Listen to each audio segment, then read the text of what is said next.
So we've got some breaking news. We want to get straight to Kayla Tausche for that. Kayla.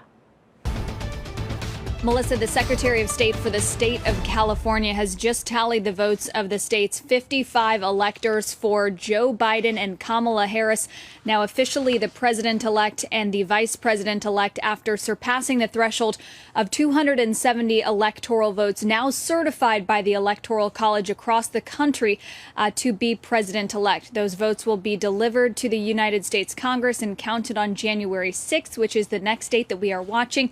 Meanwhile, allies of President Trump and the Trump campaign have vowed to continue fighting and assemble alternate slates of electors in the unlikely, if not impossible, scenario that there is a court victory that recognizes or reverses some of these tallies in battleground states. Melissa. Hasn't President Trump said that he would respect the decision of the Electoral College? He did. He said that on Thanksgiving Day, that if the Electoral College backed President-elect Joe Biden, that he would recognize that, even though he said at that time that he believed that if the Electoral College did that, that they'd be making a huge mistake. But just this morning, Stephen Miller, who works in the White House but was appearing in a campaign capacity, said that they would continue fighting right up until Inauguration Day on January 20th, and that they are trying to assemble these alternate slates of electors in the, as I said, unlikely, if not impossible scenario that there is some long shot avenue to victory for them.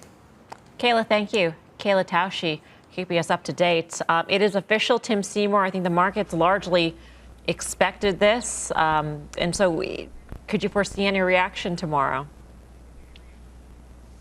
No, I think this is, unlikely, if not impossible, is where this stands. Long shot. I mean, this isn't even, I don't think markets, again, let's focus on markets, are even focused on this being a dispute. There are things that could happen that could be a risk for markets and certainly could be troubling and add to volatility in terms of opposition. But let's be clear, this is, the markets have moved on, and maybe that's the message.